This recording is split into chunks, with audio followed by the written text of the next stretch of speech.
would like to purchase a pre-printed fabric panel, please go to spoonflower.com and type Kathy Schmitz in the search bar without any spaces. You can also hold your phone's camera over the QR code and a small yellow tab will pop up. Click on the tab and it will take you to my Spoonflower shop. Please order a fat quarter on Petal Signature Cotton. Thanks!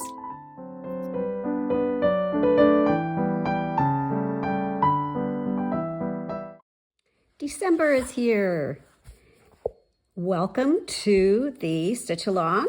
This is the block for December. I've started most of the stitching, but I left a few things that I wanted to show you. So one thing I wanted to point out is you want to start this ball on one side or the other. Don't start it like down in the middle.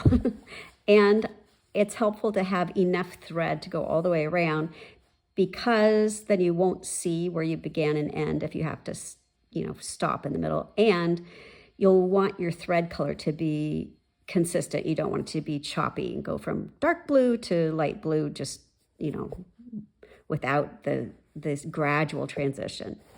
So I'm stitching the little cap on the Christmas ornament, and I just wanted to show you, when you get to this part of it, I just skip from one section to the next, and these little stitches are just one individual little stitch. So it goes pretty quick. So that, even though it looks like it's kind of got a lot of detail there, that's really, really, really easy.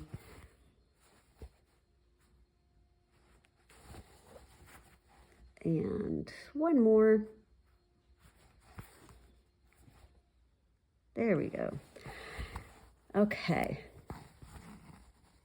And since I'm fairly close, I'm just going to start right here at the tip of this little bough, or whatever you call it, a little branch, like a fir branch. So I'm going to do a stem stitch down the center.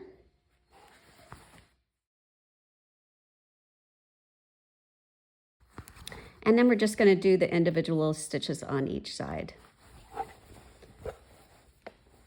Make sure you guys can see. This light isn't casting a shadow. Okay, so just a little stitch on that side and a little stitch on that side. And we just go all the way up. And then the little dots, these little berries on here, they're a little bigger than just a dot. So they're not going to be a French knot. They're going to be satin stitched, but don't be afraid because they're so small. It literally takes like 3 or 4 stitches to make them. So it's really hard to go wrong. Plus, it's already colored in blue. So if your stitches don't cover it, it's not going to show. Or you could just leave it like the blue of the fabric. You don't have to stitch it in if you don't want to. There's no embroidery police on this. No one's going to give you a ticket for not doing it. So I start in the middle. That's just kind of what I do. And I'm just going to go straight across and then go on one side, down, and then on the other side and down. So yeah, 3 stitches, that's all it takes. Super easy to make those little berries. Now the holly leaves, I used a combination of different stitches, one of which is a fly stitch. I like that fly stitch. So this little line here, that's pretty straight. So I'm just going to make it one stitch, just a single stitch, just like that. Now I'm going to bring my needle up on the next point. And then down on that first point, bring the needle up at the middle of the little indentation, the little curve. And that's how I'm going to form my fly. So the thread's going to come under the needle. And that makes that little curve. Tack it on the other side. So that's the little curve of the holly stitch, like that. Whoop, there you go. So I'll just repeat that. I kind of did that upside down. Might be easier to do it this direction. Well, I feel like the light's still not real good. Is that better? So the needle comes up on this point, goes down on the next point, comes up in the center of the curve. The thread's going to go under the needle like that, and then you tack it. And again, this last stitch is just going to be a straight stitch. And then we're just going to do the same thing on the other side. Turn my fabric around. So we're going to go do just one single stitch for that first one. And then we're going to come up here so that we can do the fly stitch. Because I turn my fabric too much. Yeah, that's better. Down on the point, up on the curve, the thread goes under the needle, and tack. So you go from point to point. Tack it. And then the last stitch is just going to be one straight stitch. Okay, and the line up the center is just going to be a stem stitch. These are little stitches, about 1/8 of an inch long. And remember, the way I like to do it, but there are many different ways, but the way I like to do it is to take my stitch and then put my needle up right where the previous stitch ended. So go about 1/8 in, out, up in that very same hole as the last stitch. And that's how I do the stem stitch. All right. So that's how you do those little curved holly leaves. So now I'm going to jump back up to this top part. This is the hook, and it's going to run through this little loop on the ornament.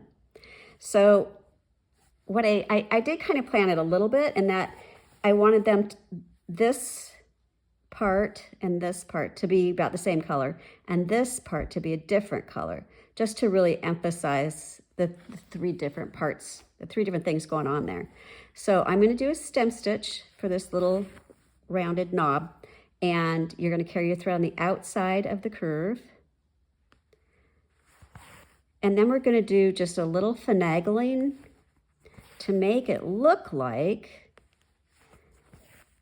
this hook is running through the loop we're making. So I'm going to go over this first part of the hook, just a regular stitch. And I can fit one more stitch in there. Now I'm going to run my needle under that stitch from the hook and just come down. So now the hook is threaded through this loop.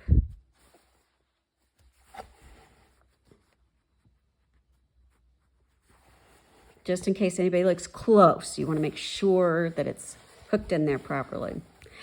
Okay, and while we're here, I wanted to show you too, on this little snowflake, they're just individual little stitches, and they don't quite meet in the center, so it leaves a little white dot in the center. This little snowflake, they all converge and meet right in the center. I stitched this little star in the mitten, and these are just going to be individual stitches. So I'm kind of doing them in a back stitch approach. So I made the first one and then came up at the tip of the next one. I'm going back to the end of that first stitch. And then I'm going to skip over and go back.